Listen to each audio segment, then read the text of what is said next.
Oh boy, guys, it's almost December, and that means almost the end of the year. And Chantal at Chantal Reads All Day has put up her 2023 Read Your Bookshelf Challenge. And we all know that I love this challenge so much. So I have a bunch of books coming in. I mean, like if I was an actual booktuber, I would be having this massive haul. It's a really good thing I'm not a booktuber. Anywho, so yeah. I know, Neville, I know. It's a thing. So before all those new ones came in, you know, the point of the Read Your Bookshelf Challenge is to, I don't know, read the books that have been sitting on your shelf for so long, right? Yeah. So, sounds very Minnesotan of me, so whatever. I decided that for, before those books came in, I had to pick my books. And then she mixed it up on us and gave us if you do this, then that affects what you do there. And if you do that, then it's going to affect. So to create a list for the year, which is what I really want to do. I love being able to watch that stack go down. For that reason, I decided, yeah, definitely want to create my list. Well, remember, one book a month. Only me. Anyhow, it's kind of insanity. But this is what we've got. So, without any further whateverness, because we don't have time for that nonsense. It's going to take forever to get through these books, but I have to because reasons, right? So, I have my cheat sheet. I have my glasses. And we're going to do this thing. So, the January book is A or the in the title. So I decided, okay, I'm starting with a book. This is the book. And then all of the other things stem from this book. And I feel like I'm missing, oh, no, I'm not. Okay, so they all stem from this book. And then, so this is January. Definitely, no doubt about it. This is going to be January, but I need your help for the rest because 12 books? Yeah, that ain't 12 books. That's got to be, it's not even 35 books because then I had some spare. I can't tell you how many books there. I'm going to guess there's at least 50 books sitting here waiting to know if they're going to be it, and I got to get your help. So this is why we're doing this. You're going to help me. Please, just say you are. So, Castaway in Cornwall, that's book number 1.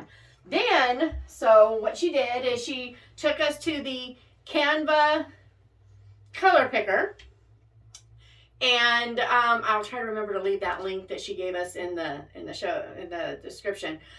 You can listen to me, podcaster, in the show notes. But I'll try to remember to leave that link because it's pretty cool. I'll leave Chantal's links and all that fun stuff down there. But so we pick a complementary color from the cover. I could have gone here, but instead I went with this lighter but upper bluish. And so the opposite color for that gave me 3 books that I own. So there's this stack, Freedom's Ring, Heidi Chiavaroli. I don't know how to pronounce it, but whatever. Or this stack, Mansfield Park. This is the only stack that doesn't have a branch. So Mansfield Park, Wordsworth Editions, or this stack, which is The Right Kind of Fool by Sarah Loudon Thomas. Okay, so we've got our first option, the color. It's only about color there.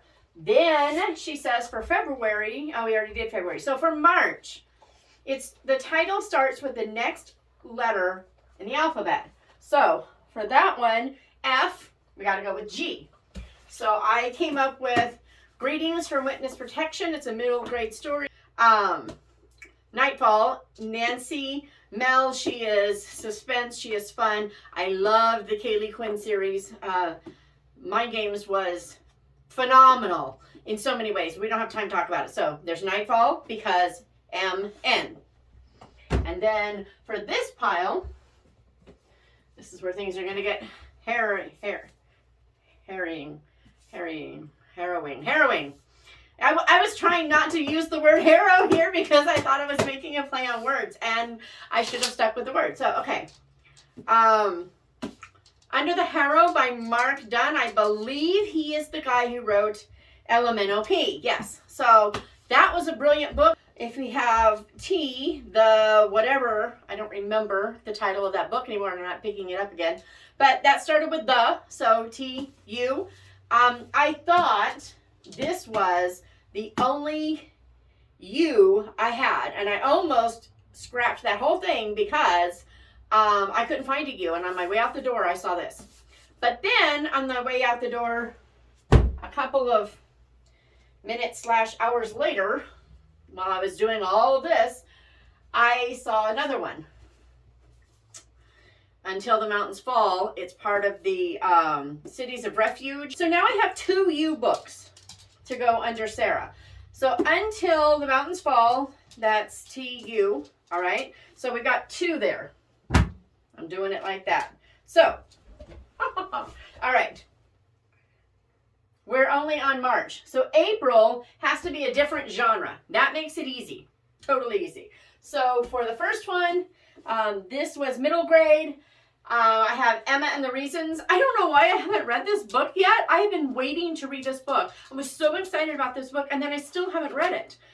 It's by Natasha Metzler, and the back of this says, they all have reasons for singleness, or do they?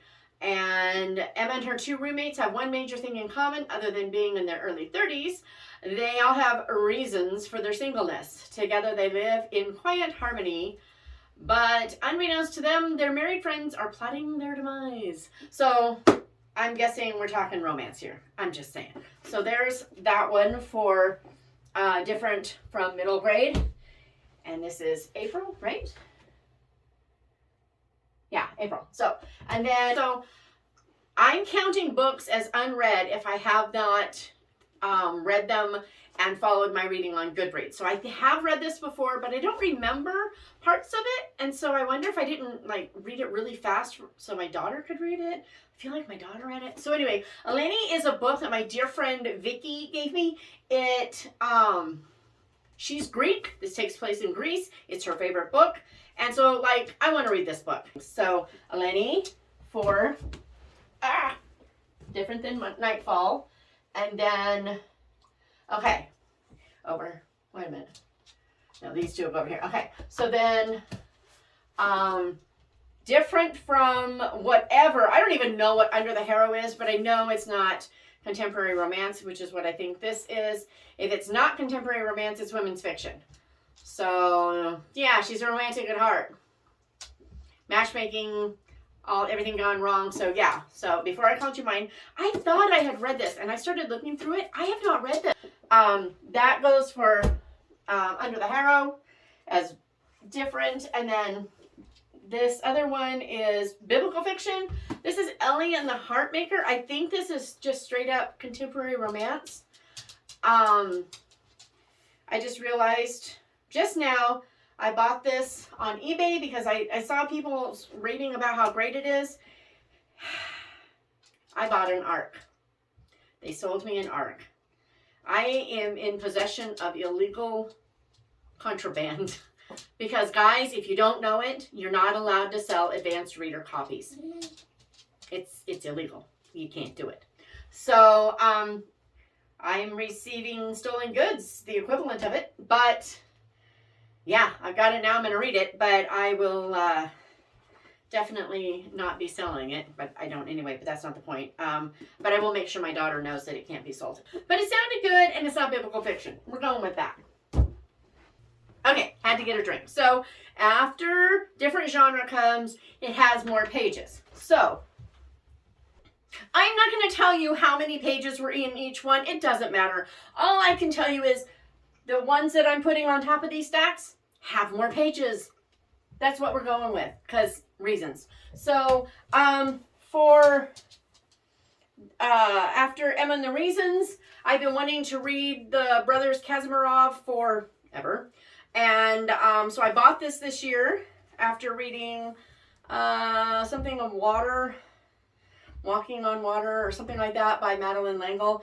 She had a quote from this book that was so good that I immediately went and bought a copy because I didn't even have a copy. That's like totally threw me. But anyway, so yeah, we're going to get some Dostoevsky in this year, one way or another, but definitely has more pages than Emma and the Reasons. And then more pages than Eleni. I have My Brother the King, Julie Lipsey. This is biblical fiction about David and Jonathan, if I remember right. And oh, it's got lots of pages, but I don't know if it'll show. But look at that. Lots of nice spacing. So this isn't going to take nearly as long to read as I thought it would.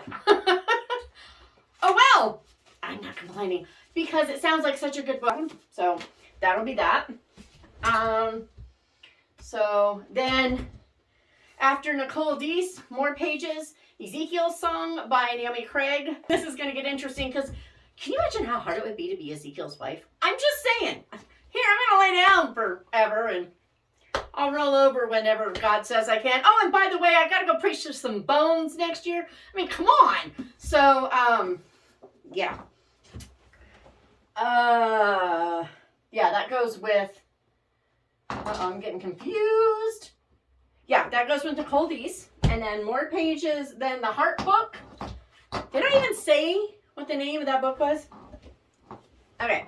It's, yeah, Ellie and the Heart Banker. I did say. Okay. Well, more pages than that is The Lady and the Lionheart. Lady and the Lionheart.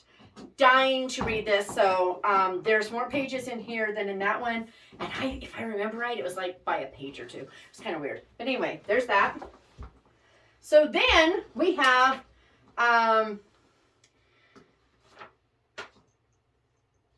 more pages. Now we do half as many letters in the title than the last one. So yes, if you noticed, all those titles are long. You know, the Brothers Karamazov, My Brother the King, Ezekiel's Song, and The Lady and the Lionheart. That's because finding short titles is hard, and I like them short and snappy. So for June, we have, I'm going to do that so I don't forget and wonder what happened. So for June, half as many letters as the Brothers Karamazov. Am I wearing my sweater inside out? Yes. Yes, I am. Excuse me. What sweater inside out? I don't know what you're talking about. Oh, brother. Okay, so half as many letters than the Brothers Karamazov is Persuade Me. Now, this is kind of a cheat. I have read some of this, but I realized that I've read it in chunks here and there, and not all in the right order even, and that's just really dumb. It is basically Jane Austen's Persuasion in the Outback. But Persuade Me has half the letters of the Brothers Karamazov. You can do the math if you don't believe me. Okay, then My Brother the King. I've been dying to read this. So K.M. Weiland sent me this book, and I actually started it and then got sidetracked before I had made reading a priority again. I got sidetracked, and I was loving it. It was so good. And this is a diesel punk. So it's like steampunk, but with diesel. But I want to finish storming half the number of letters as My Brother the King. So, probably start over, just saying. Then half the number of letters as Ezekiel's Song is Fox by Nadine Brandes. I have also already started this book. Actually started it on Kindle. I bought it on Kindle. I was doing research for Twice Sold Tales and needed information about what she might be reading. And it's such a beautiful book. It's just beautiful. So I've been anxious to read this. And now I'm going to, even if I don't make it on one of these stacks. Finally, last but not least, Sharon Garlow Brown, An Extra Mile. That's half the number of letters as The Lady and the Lionheart. And this is the last book of The Sensible Shoes. And the reason I'm making a plug about that is because, guys, the last book of a series, that means that before June, I would have to read the other 3 books. Oh, breaks my heart. Yeah, boo-hoo. So, that's a good reason to vote for this stack. It's crazy. It's so crazy. But anyway, Extra Mile, from what I understand, this series is women's fiction full of rich, deep faith stuffness. And that's like my jam. So my friend Anne is still speaking to me for not having read this yet. But I don't know how long that's going to last. So, you know, this series has to happen anyway. Then she has, it's set in a different country or world. So,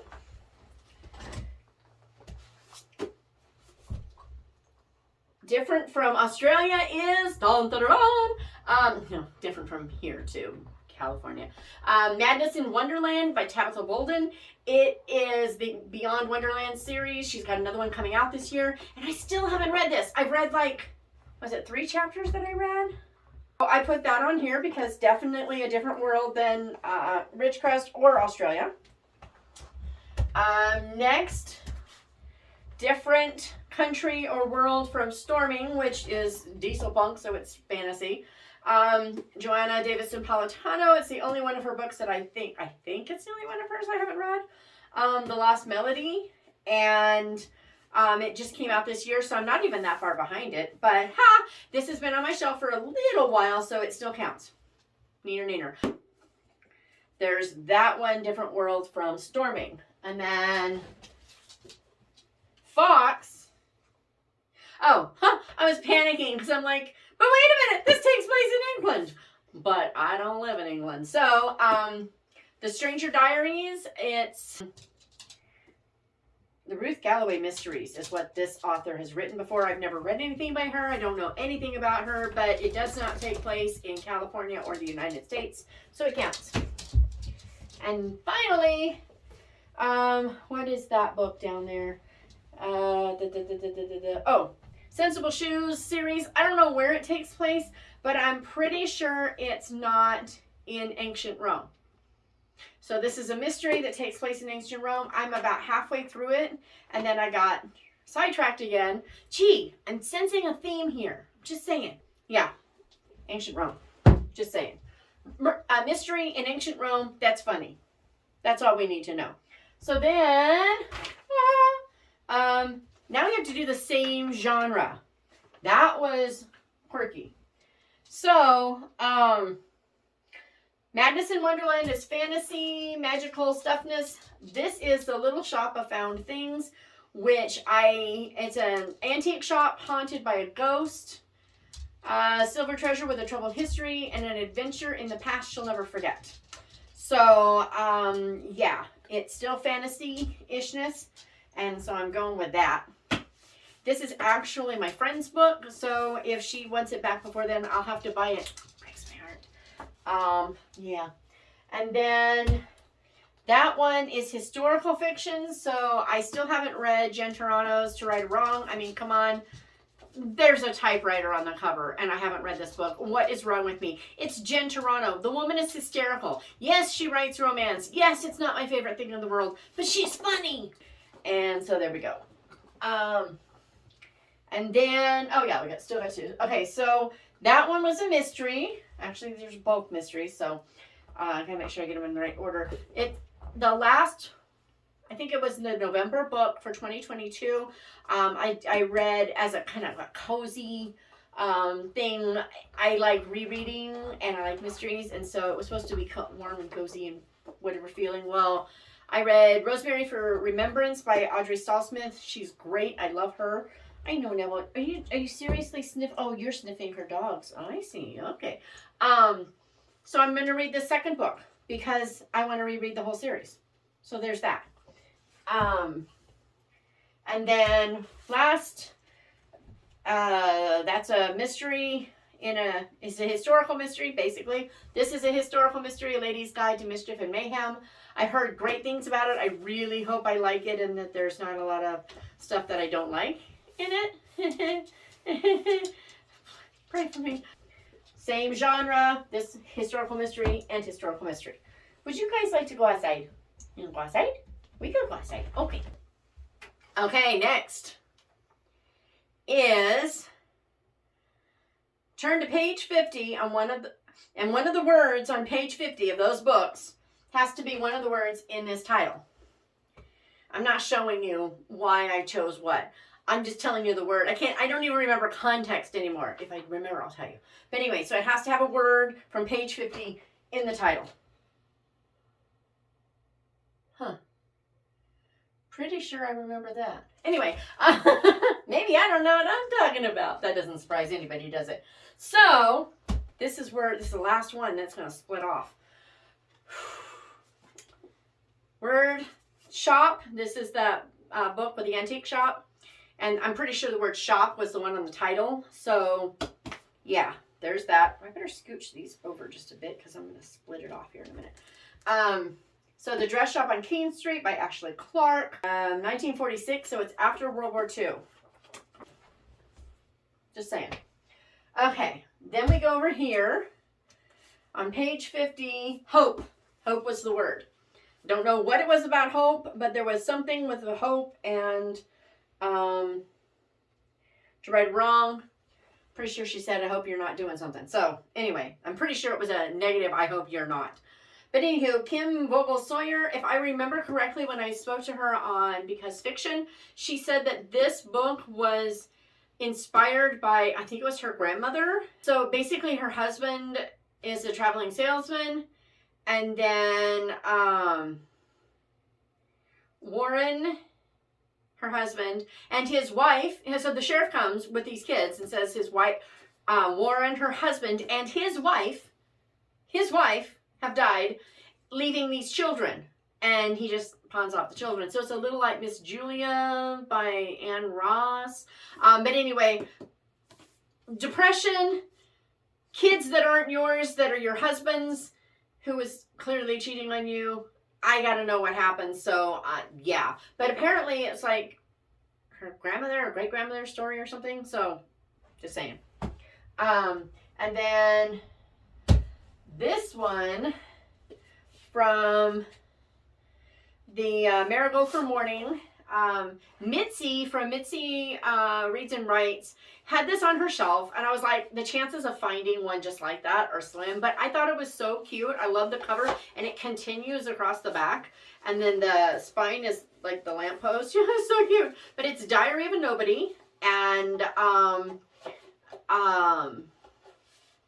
I've heard lots of good stuff about it since then. I had never heard of it, but I bought this. This is a total cover by Total Enabling. I blame Mitzi. And yeah, Diary of a Nobody. Nobody was the word. And I know the context because I've read that book several times. I know the context. Basically, there was a guy in town who was considered, you know, by the elite to be a nobody. So that was super perfect.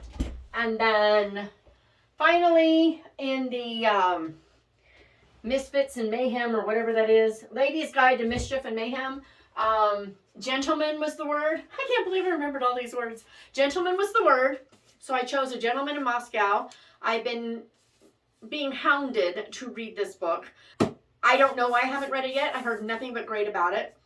But gentleman was definitely the word in that. It makes sense. It's obviously English aristocracy. So A Gentleman in Moscow, it's about a guy who was imprisoned in a hotel for like decades in Russia for some crime. I don't remember what the crime was. Okay, now this book splits it off. So this one, the first letter of the author's last name has to be the first letter in the title. And for Clark, I found two. First up, Charlotte Fairlie. Charlotte Fairlie. I always want to call her Fairlie. Charlotte Fairlie by D.E. Stevenson. That's the gal who wrote Charlotte Fairlie. Yeah, that's the gal who wrote Miss Bunkle's book, The Four Graces, which I love The Four Graces so much. I just love the Bunkle stuff. But anyway, Charlotte Fairlie. So C and C. But I also found another one I've been wanting to read. I've been recommended so many times, and that's Courting Morrow Little. And she just has such a neat name, Morrow Little. Really like the, oh wait.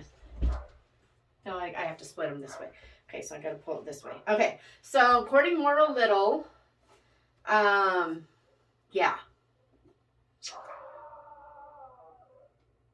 And the dogs are barking. Am I going to do anything about it? No. No, I'm not. I'll let the neighbors not sleep because I'm that kind of a jerk. I can't do that. Excuse me. So, courting Morrow Little, starts with a C, last name of Clark. Okay, go lay down, Neville. So we have that. Then, this one, oh, what was that book? Oh, Sawyer. So it starts with an S, so the first letter. This is Smitten. It's by Colleen Coble, Kristen Billerbeck, Diane, not Diana. I always want to call her Diana. Diane Hunt and Denise Hunter. It's a town called Smitten, and yeah. So there's that, and that pile is getting a little topply. And then, so I can't remember the author's name from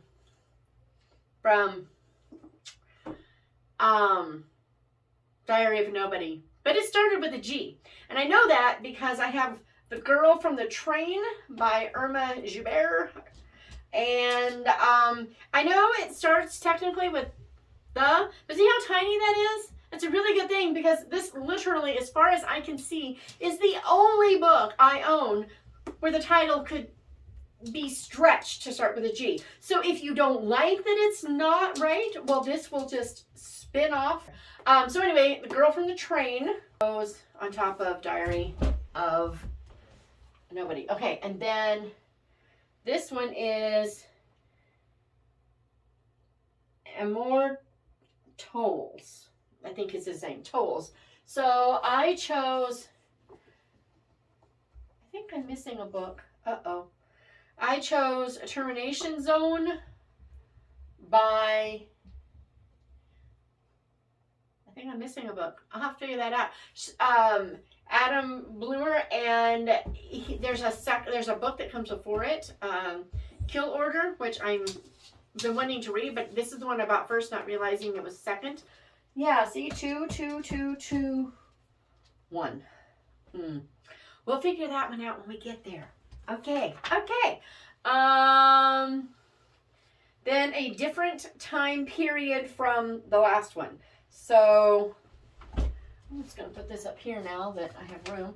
So the time period from that is 1930s. I have Finlay Donovan is Killing It. My mom loved it. I learned about this from Chantal. And really? No? Really? Okay then. I heard about it from Chantal, but she said the second, it's a mystery. She said the second one wasn't as good. And so I haven't bought that yet. But yeah, definitely not the same as 1930s. It's Laura France. Doesn't she do a lot of colonial? It's historical anyway, but whatever. And so I still haven't started Charles Martin's The Water Keeper series, what is the name of this series? It's a series. And whatever the name of it is, probably the Keeper series, because the Letter Keeper and the Record Keeper. So I'm thinking this is the Keeper series of some sort, but it's contemporary. And my mom has also said this was awesome. So good for awesome. And then, so that one is contemporary. Smitten is contemporary. And so for a different time period, When the Meadow Blooms by Anne Gebhardt. This is 1918 versus contemporary. I think it's 1918. Yes. Influenza. Ha! I remembered. Okay. And then that one is 1944 for Girl from the Train. So we have what I think is contemporary. Yes, contemporary by Katie Powner. I've never read Katie Powner. Surely by the end of the year, when we're getting to November, I will have read something. If this is the pile, then this will be my second one. Otherwise, just insane. So yeah, that sounds amazing. Oh, okay, and then, okay, this is the question. So that is definitely contemporary. So this is definitely not contemporary. This is 1930s, Amberwell by D.E. Stevenson. This, I think, is my friend Anne's favorite D.E. Stevenson, or second favorite. I can't remember which way it was. Or was it Charlotte Fairlie?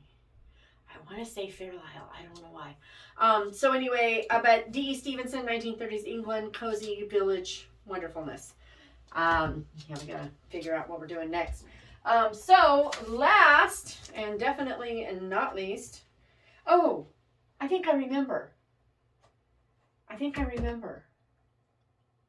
Yeah. No, I had it right. We got this. Okay, so the last one is the page count has to be within 20 pages on either side of the last book. So for Finlay Donovan, with the page difference, it's The Healing of Natalie Curtis by Jane Kirkpatrick. I love her. I've loved her ever since All Together in One Place. She writes the neatest historical fiction because she writes about real people. And tells the story that history didn't. You know, she puts together all the pieces she can possibly find and then writes the narrative that fits those pieces the best. And I just love it. And this one in particular, I have a feeling is going to be my all-time favorite. I loved it so much that the girl in here, her brother, wrote a book that I think is technically considered a romance, but more in the Jean Porter, the Harvester style. But anyway, Jean Stratton Porter. But anyway, he wrote a book, and so I bought it. And so I have the book that the brother in this book actually wrote 100 years before this book was written. So I think that's cool. And if this one is chosen, I will definitely be reading that alongside or right after or whatever. Okay. And then the Waterkeeper, right? Record keeper, letter keeper. Yes, the Waterkeeper. This could get swapped out. If I don't know if I can stand not to read this before then. But maybe I can. Maybe I can be a good girl. And yeah, whatever. Karen Barnett, I love her writing. I love her books. And this is 1920s or 30s, one of the two, Prohibition. So within 20 pages either side. That was definitely one. Yeah, one. Okay. And then from, what's her name? Anne Gaphardt's When the Meadow Blooms. I have another one I don't know if I can stand to wait to write. We'll see. To Love a Viking by Heather Day Gilbert and Jen Cudmore. Viking Christian, which is, everybody thinks is so unbelievable, but it's real. It's a thing. And I love the fact that they showed that side of Viking culture, and yeah. So I've been dying to read this. It's within 20 pages of the last one. So yeah. And then we have Patricia Wentworth's The Gray Mask. And this is within 20 pages of both of those books, which was almost unbelievable. So this one kind of balances that. Now I remember. It's a mystery, Miss Silver mystery. I've never read anything by Patricia Wentworth, but I've heard nothing but good. So yeah, these are my stacks. I technically have 3 stacks, but then I have 2 branches on each stack. So what I want to do is I'm going to call, this one has 2 fantasy, so we'll call it the fantasy stack. And this one had 2 historical, so we'll call that the historical. And this one had 2 mysteries. Yeah, so we have fantasy stack, historical stack, mystery stack, even though there's lots of stuff in between them. Guys, help me out here. I will do another video and show which ones ended up winning and tell more about the books, but which one? Which one? I need to know. My shelf is lonely. Did you see that shelf? It's lonely. Help it. Save it, please. Anyway, I just want to thank Chantal from Chantal Reads All Day for doing this because it's so much fun. You really want to check out her video because sorry, I can't see with those on unless I'm reading. So here's the deal. She does this thing every year, but she also does giveaways, and I mean, I think there's a $100 gift card she puts in the offering and whatever. I mean, she really goes all out with it. She talks about the books that she's done all year, and she's almost my favorite booktuber. I'm just saying, I love it. I look forward to her videos every week, and on the rare times that for some reason there isn't one, I just kind of, because they always come out just before I'm going to bed. You know, they somewhere between 4 and 6 in the morning, they pop up. I'm about ready for bed. I watch them and I go to sleep happy, you know, knowing that there's some great new books that I got to buy. This might not be healthy for my budget. I might want to reconsider this. Nah. That's crazy talk. Crazy talk. So definitely check out her video. She's got a really cool website where you can pick your own stuff and do your own whatever. I mean, she's all about the books. She likes a lot of the same. It's really weird. She likes a lot of the kinds of books that I like. But all of the books that I like aren't all the kinds of books that she likes. So we have this really neat crossover I really enjoy. And every once in a while I'm like, she would like that book. And then conversely, every once in a while she's like, I just love this. And I'm thinking, really? I would never have thought you would have liked that. So it's kind of fun. And it just kind of shows that people aren't as predictable as we think. So thank you again to Chantal Reads All Day. Please choose fantasy, historical, or mystery.